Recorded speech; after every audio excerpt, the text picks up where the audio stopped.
Broadcasting from Manhattan Beach and the World Wide Web, you're listening to CHSR, HealthyLife.net.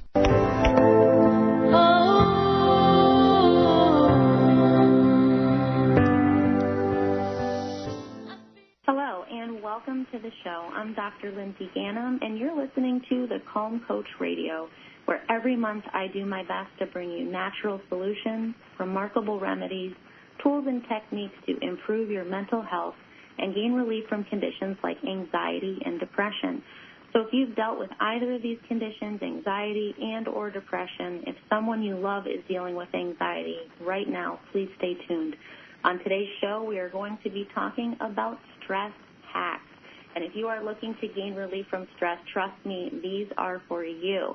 We also have an amazing giveaway from our friends at Good Medicine Beauty Lab that we're going to do later in the show. This giveaway is seriously awesome, and all you have to do is share your stress hacks to win. So please stay tuned, and you don't want to miss that. And I'd like to welcome to the show today Mr. David Avocado Wolfe. David is a nutritionist, a biodynamic farmer, world traveler and adventurer, a best-selling author, and highly sought-after expert. He is a rock star in the world of superfoods, super herbs, longevity, beauty, and he's an ambassador for everyone's favorite vegetable, chocolate. David, thank you so much for being here. It is so clear that you love what you do, and I know everyone has been waiting to hear about your stress hacks, so please tell us more. Fantastic. Thanks for having me on, Dr. Lindsay. About a year ago, just basically through my Facebook page, because, I've got so many people on that page, millions of people, we realized something that's super obvious, which is the main thing that's killing us, the main thing that's ending our lives prematurely, the main thing that's really inhibiting our love life and our family life is stress. It's the number one problem in the world. And it's so interesting with all the incredible technologies that we have that our stress is higher than ever. I mean, you'd think it'd be the opposite with all these tools we've got. And so a friend of mine and I, a colleague I've worked with for 10 years, we decided to do a stress hacks course, which we completed about 6 months later, and then we literally just did it all over again. We thought, let's make it better. So we just worked on it for 6 months, threw that out, and then just redid it all. And we came up with 70 stress hacks, 5.1 hours of straight material, and it's everything from the physical, mental, emotional to spiritual. It's every piece of that. That sounds amazing, and I can't wait to see it. And, our mutual colleague, Lars Gustafson, over at the Body Mind Institute, he was telling me about part of this course that you created, and he was referring to something called the Stress Defense Shield, and I couldn't wait to ask you today, what is that, and how does one begin to build it? Right on. Okay, so Lars is a colleague that I did this project with, and a year later, here we are. The Stress Defense Shield is this idea that a lot of times we feel stress and we feel it actually in our body. We feel a physical sensation in our gut, in the pit of our gut. Sometimes we'll feel it in our brain. It'll be a headache. Somehow we feel it inside our body. Neck tension, for example. The Stress Defense Shield, that idea is to move that stress out of your physical body to a shield around you. So it's not actually, you feel the stress, and we're not going to avoid the stresses of life. That's just part of how life is. There will be things that will happen like a flat tire or, whatever will come up. Things will come up. We can't avoid those things, but we can avoid the way that those things are impacting our physical body and everything that goes along with stress headaches, tension headaches, neck pain, gut pain due to the stress. And so the Stress Defense Shield is the idea of moving that, the way we feel the stress outside of our body, so it's not actually impacting us directly, but instead indirectly, so we can deal with the stresses in a more, I'd say, in a more fluid way, rather than being completely paralyzed by the stress. Wow, that sounds incredible, and I can't wait to learn more about that. And I like how you said, you can't avoid stress. You can avoid, however, how these things are impacting your physical body. And I think that's a really important takeaway for people to remember, to move the stress outside of the body. And another thing I know that you talk about all the time, and I love how you refer to herbs as our allies. That always stays with me, or mushrooms as our allies, like our friends. And I learned from you recently that mushrooms are more closely related to us, more so than plants. So what are the best medicinal mushrooms for stress and anxiety, and how do they work?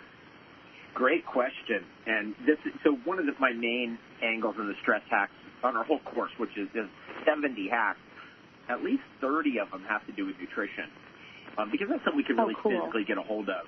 We can eat something different, drink something different, do something different there pretty easily. It's one of the things we have best control over in our lives is what we're eating and drinking. And the medicinal mushrooms have finally come of age, even though they've been with us for thousands of years since the beginning of recorded history and even way, way before that. For example, two medicinal mushrooms, chaga mushroom, which is the most alkaline mushroom in the world, and this is a key for beating stress.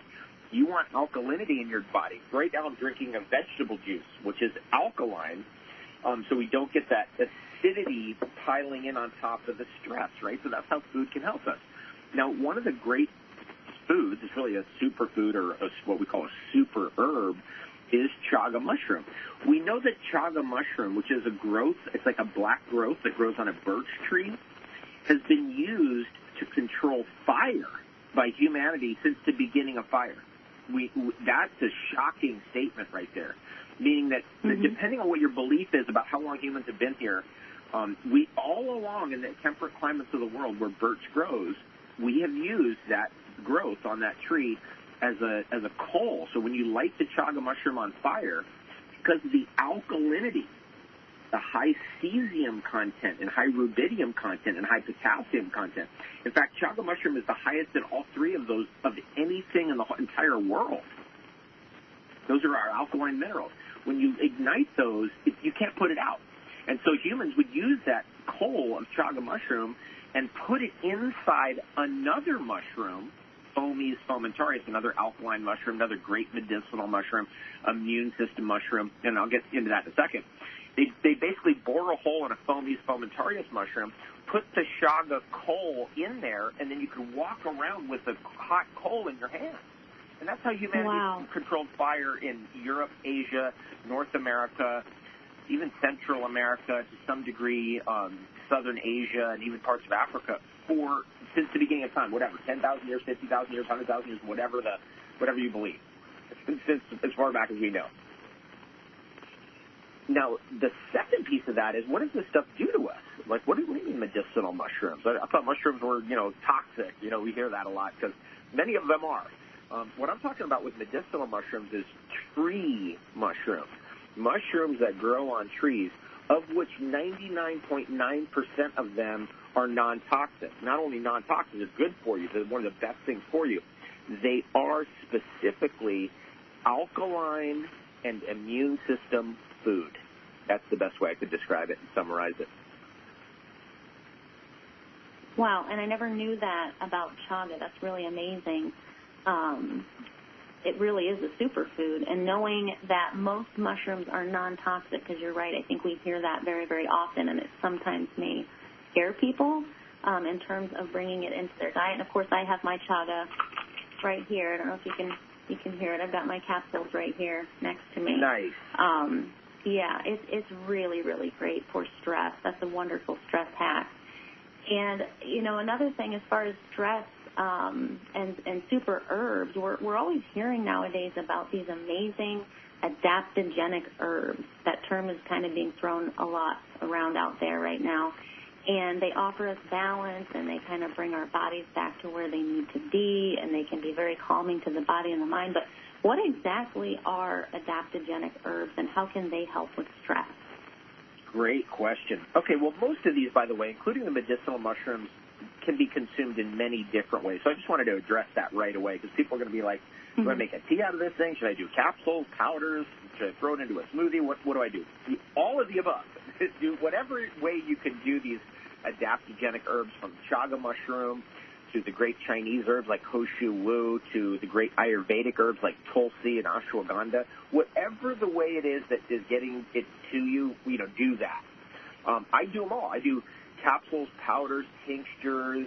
I do wild crafting. I'll make teas out of it. I mean, the whole thing. I do it all, and I recommend it all. But the main thing there is that out of all the herbs in the world, and there are hundreds of thousands, I think there's estimated 400,000 edible plants in the world for human beings, which is so much. We're never going to eat any, not even a small, tiny, tiny little fraction of that. Of all those, there's about 50 of them, that we consider the adaptogenic super herbs or tonic herbs. And these are the great ones from the great herbal systems of the world. For example, in Ayurveda, which is the medicine of India, the big ones right now are like tulsi, ashwagandha. These are big ones. Shatavari, which is actually a type of asparagus root. Asparagus root in general is really amazing. And I'm meaning this asparagus like you buy in a store. The root of that is really one heck of a tonic or a tonic herb or an adaptogenic herb, depending on what language you're using. And there are so many. Some of my favorites out of the Amazon. Pau d'Arco is one of my favorites. Very good against candida, very alkaline, and excellent against stress. And Pau d'Arco is delicious. It's a tree bark. In fact, I'm so far into this stuff, I've been growing these herbs for 15 years. That's what I do in my spare time. That's my hobby. And Pau d'Arco, the tree Pau d'Arco, is just phenomenal. The magic that's there, the alkalinity and the antifungal properties of it. And the reason why it's called Pau d'Arco, is the arc, is because they used to make bows and arrows out of it because it doesn't rot. It's antifungal, right? So it doesn't rot. So it's a very unusual wood. Cat's claw is another one. I saw lots of cat's claw growing in Jamaica recently. I was there, on a trip, and I was in the jungle with a bunch of Rastafarians. That was so much fun. We went to a spring. There's cat's claw growing there. And that's what we like to do. We like to go get the spring water. This is what the Rastafarians have been doing for centuries. You go get the spring water, which is what I was doing with them, and then they're like, there's the herb. That's how they say it. And then so we picked the herbs right there, and then we brew up a big pot of all the stuff we picked from the forest every night. That's how they live up there. And that's why they're like the guy I was hanging out with, his teacher lived to be 100. His teacher's teacher lived to be 100. This guy's in his 60s. He's headed to 100. He looks amazing. And it's because of this herbal pharmacopoeia that they engage in every night, where they just get a big old stew, basically, and throw everything in there, all plants, because they're vegetarian. And it's just great. It's just phenomenal. And this is one way to do it. That's what I do when I'm at home, is I got a big pot, and I throw everything in there, and I'm making a tea every day. That is so cool. And just imagining that in my mind, I'm thinking that's my kind of party. Like, why don't we have more parties like that here, where we throw everything into a pot and we're kind of all sitting around, and that just sounds like so much fun. And I wanted to say, back to Shatavari, that is an amazing, amazing herb. I took that after I had my second son. I wasn't making enough breast milk, and oh my God, it did exactly what it was intended to do. But also, as I continued to take it week after week, I noticed, wow, I feel amazing. I think it basically detoxified me. I think it gave me more energy. I think it did things spiritually for me. It was just an all-around amazing, amazing herb. So that, I think, is truly adaptogenic in many different ways. Now, another thing that you talk about a lot, and it's just so obvious, but we don't think about it enough, we don't talk about it enough, and that is how important living water is for us, and how certain types of water can actually cool the brain, like you were saying, nourish the nervous system, and detoxify ourselves, allowing us to feel less stress. So what role, in your opinion, does hydration play in stress? Thank you for that. It's the number one thing. There's two reasons mainly that we're stressed out that are obvious, that are just immediately fixable, like right today. Shallow breathing, which is we're basically shallow breathing. We're at a depth. We're not breathing in deep. So taking 10 to 30 deep breaths every day can completely radically alkalize your system, move the stress rate out of you, and make you feel at one with the universe. That is really the number one thing, is probably deep breathing. Second is the drinking water and getting hydrated. I mean, there's just nothing. Over the years, I've done so many documentary films, probably 50 or 60. I mean, I've lost track a long time ago. But the thing that I always try to insert into every documentary film I've ever been in health is drinking at least a liter of purified or pure or spring water first thing in the morning before you do anything. Because people will get up and they'll immediately go to coffee. They'll get up and they'll immediately go to whatever it is. You know, coffee, tea, they'll go to bacon and eggs, they'll go to whatever. And it's like first thing before anything, drink a liter of water. That piece of advice has come back to me over the years as being the most important step for people of anything I've ever put out there in the world. People come back to me years later like, oh, you remember you were in this film and you said this, that, it changed my life. Because it's just something you can remember. You get up, you drink a liter of water. Everyone can do it. It's not tough to do. And then you have your tea or your coffee or your whatever it's going to be. That hydration eliminates the number one problem related to stress, which is the inflammatory response. And that stress cascade, that inflammatory response, is ultimately an overheating of your system, right? It's contraction. It's going to lead to inflammation. It's irritation. And the best thing is that we have an engine coolant system called water. And that's what we got to use. We got to use that engine coolant system to cool ourselves off and to bring our body back into homeostasis, because nature's solution to pollution is dilution. Nature's solution to pollution is dilution. Something to remember, something for the record books. Wow, I love that. That makes so much sense.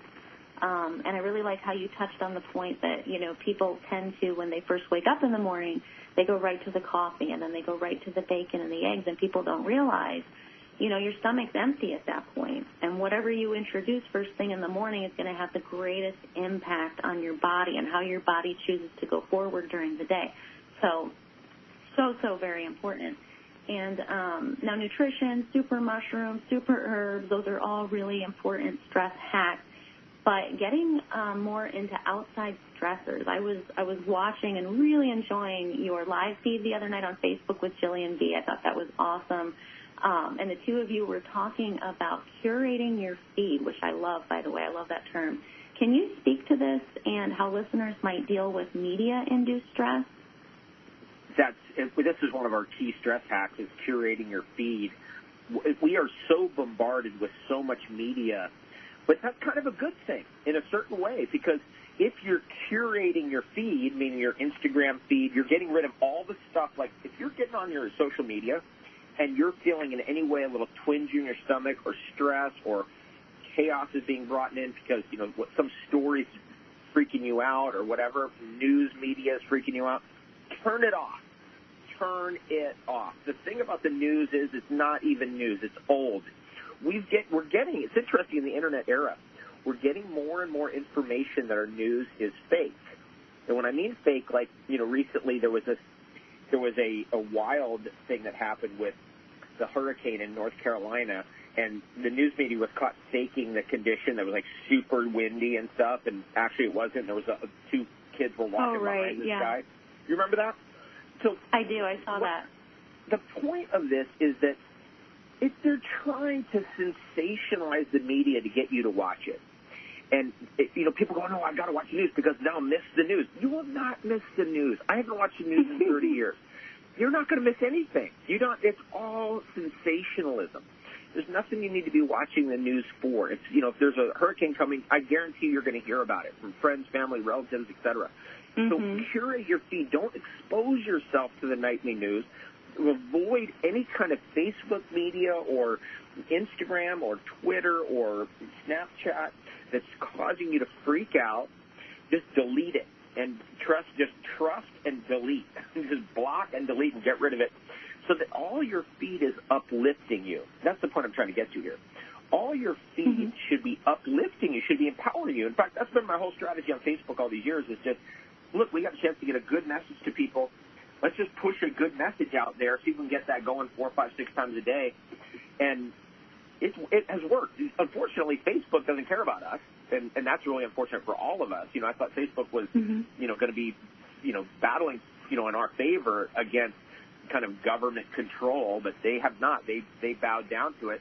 So now I'm focusing more on, you know, I'm just, you know, I've done so much for free for Facebook. I'm like, look, we've gotten the message out there.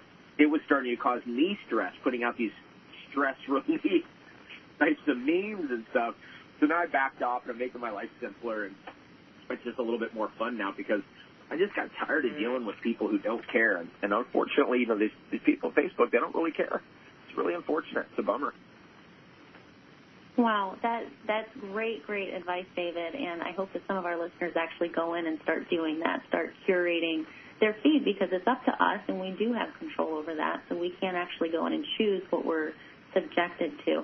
Well, if you want to get the insider knowledge and set up a course for calm in your life, please check out David's stress hacks through his website, which is, of course, davidwolfe.com.